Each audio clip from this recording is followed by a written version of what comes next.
Assalamualaikum warahmatullahi wabarakatuh. Kami dari kelompok Yatim dan kami akan mempresentasikan tentang unit 5 Data Driven Unit Testing. Sebelum presentasi kami akan memperkenalkan diri dulu. Perkenalkan, nama saya Rifki Anugrah. Lalu ada selanjutnya. Perkenalkan, nama saya Hermanus Hastawicaksana. Perkenalkan, nama saya Raihan Aulia Rahman. Dan kami akan mempresentasikan apa sih itu Data Driven Unit Testing dan Unit 5. Jadi Unit 5 itu adalah versi terbaru dari framework unit dan yang merupakan framework unit testing populer untuk Java. DDT itu sebuah metode dalam pengujian perangkat lunak di mana data pengujian kondisi prasyarat dan hasil yang diharapkan dikelola secara terpisah dari skrip uji coba itu sendiri.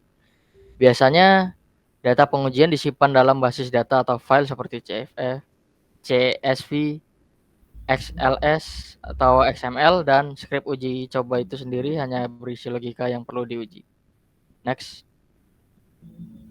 Selanjutnya ada fungsi pada JUnit 5. Yang pertama, parameterize test. Ini berfungsi untuk menandai metode sebagai parameterize test.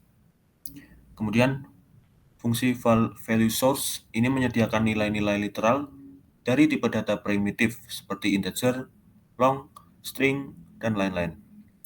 Kemudian, fungsi enum source ini digunakan sebagai sumber data untuk enum.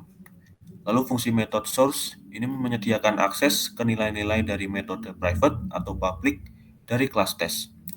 Lalu CSV source dan CSV file source ini menyediakan akses ke data dalam format CSV. CSV source menerima data CSV langsung ke dalam kode, sedangkan CSV file source membaca data CSV dari file. Lalu fungsi yang terakhir, argument source. Ini digunakan untuk merujuk ke kelas arguments provider yang disesuaikan. Next. Lalu untuk demo testing di sini kami membuat aplikasi yang simple saja, yaitu membuat aplikasi penjumlahan sederhana. Yang pertama yang dilakukan adalah menginstal dependencies dari unit 5 itu. Yaitulah implementation ORG unit Jupyter. Untuk versi di sini disesuaikan saja. Lalu jangan lupa setelah ditambahkan, di load Gradle-nya, sinkronisasi Gradle agar dapat digunakan. Lalu selanjutnya kita akan buat kelas kalkulator. Karena di sini kita hanya melakukan penjumlahan saja, maka masukkan codingan yang penjumlahan saja, yaitu A plus B. Lalu kita membuat kelas kalkulator test untuk melakukan tes nantinya.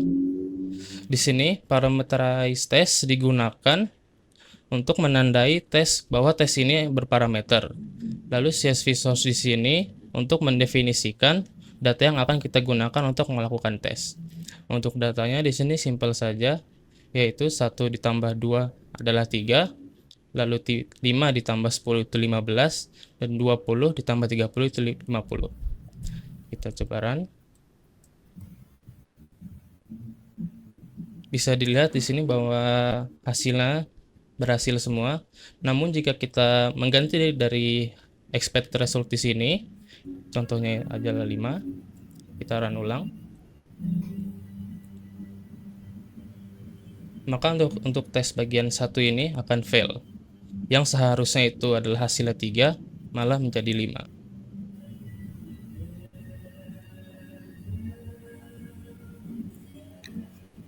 Selanjutnya, setelah melakukan demo testing, dapat analisis yang memiliki kelebihan dan kekurangan. Untuk kelebihan, yaitu efisiensi. Dengan JUnit 5, kita dapat menggunakan satu unit tes untuk memverifikasi berbagai set data. Ini berarti kita dapat mengurangi duplikase kode, tes, dan memperbaiki efisiensi pengujian kita. Lalu parameterisasi. JUnit 5 mendukung tes parameterisasi yang memungkinkan kita memberikan berbagai argumen input ke unit tes. Ini memudahkan penciptaan skenario tes yang beragam. Lalu fleksibilitas. JUnit 5 memungkinkan kita menggunakan sumber data yang berbeda untuk tes parameterisasi, seperti metode lain, enum kelas, dan file CSV. Ini menambah fleksibilitas pada cara kita menyusun dan memberikan data ke unit tes. Kemudian pelaporan yang baik. Ketika suatu pengujian gagal, JUnit 5 memberikan detail tentang data mana yang menyebabkan kegagalan tersebut. Hal ini sangat berguna untuk debugging dan memperbaiki kesalahan. Selanjutnya ada kekurangan. Untuk yang pertama, kurva belajar.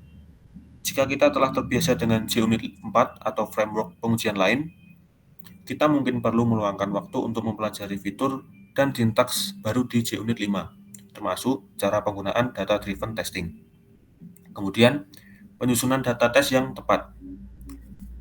Untuk benar-benar memanfaatkan manfaat dari pengujian data-driven, kita perlu memastikan bahwa kita telah menyusun dan menyediakan set data yang tepat dan mencakup semua skenario yang mungkin. Ini menjadi tugas yang memakan waktu dan menantang. Lalu kekurangan yang ketiga, kesulitan dalam menyusun kasus tes kompleks. Meskipun JUnit 5 memungkinkan fleksibilitas dalam penyediaan data, untuk kasus tes yang sangat kompleks dengan berbagai ketergantungan dan kondisi, kita mungkin menemui kesulitan untuk menyusun dan mengorganisir data tes kita. Lalu kekurangan yang terakhir, ketika proses debugging, meskipun pelaporan kegagalan uji yang baik, jika ada banyak data tes, proses debugging bisa menjadi lebih kompleks dan membingungkan karena harus melacak data mana yang mengakibatkan kegagalan. Selanjutnya, sekian presentasi dari kelompok Yahtim mengenai pengujian perangkat lunak data driven test. Terima kasih.